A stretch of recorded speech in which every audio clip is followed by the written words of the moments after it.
ഇവിടുത്തെ കോലാഹലമൊക്കെ കഴിഞ്ഞ് ഞാൻ നേരെ ചെന്നെത്തിയത് കോഴിക്കോട് ബീച്ച്.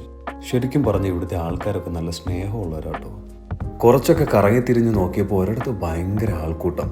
എന്താ സംഭവം എന്നറിയാൻ വേണ്ടി നോക്കിയപ്പോളാ അവിടെ കല്ലുമ്മക്കായ കൊടുക്കുന്നുണ്ട്. അത് കഴിക്കാൻ വേണ്ടി കേട്ടോ ഇത്ര ആൾക്കാർ വന്നിരിക്കുന്നത്.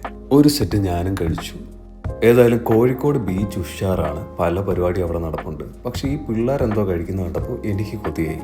വേറൊന്നും നോക്കിയില്ല, ഒരു സുഹൃത്ത് പറഞ്ഞ ഹോട്ടലിലോട്ട് നേരെ പോയി ഒരു ബീഫ് ബിരിയാണി ഓർഡർ ചെയ്തു. റെസ്റ്റോറൻറ്റ് നിറച്ചു ആൾക്കാരാണ്. നമ്മുടെ ബിരിയാണി വന്നു കേട്ടോ. ഇത് കഴിച്ചു നോക്കിയിട്ട് ഇതിൻ്റെ റിവ്യൂ ഒന്നും പറയുന്നില്ല. കോഴിക്കോടല്ലേ, അതിൻ്റെ ആവശ്യമുണ്ടോ? സംഭവം ഞാൻ ഫുഡിൻ്റെ കാര്യത്തിൽ ഹാപ്പിയായി എന്നുള്ളത് മനസ്സിലായി കാണുമല്ലോ. ഏതായാലും പുറത്തിറങ്ങി കുറച്ചു നേരം തേരാപ്പാര നടക്കാമെന്ന് വിചാരിച്ചപ്പോൾ കുറേ ഹലുവക്കട കണ്ടത്. അത് കുറച്ച് മേടിച്ച് കഴിക്കാമല്ലോ എന്ന് വിചാരിച്ച് തിരിഞ്ഞപ്പോഴാണ് ആരോ ഒരാൾ അവിടെ നിന്ന് കയ്യൊക്കെ പൊക്കി കാണിച്ചു. ഹലോ. സത്യം പറഞ്ഞാൽ നല്ല രീതിയിൽ ടയേർഡായി. ബാക്കിയുള്ളത് ഇനി ലൈവിൽ പറയാം. അപ്പോൾ ശരി, ബൈ.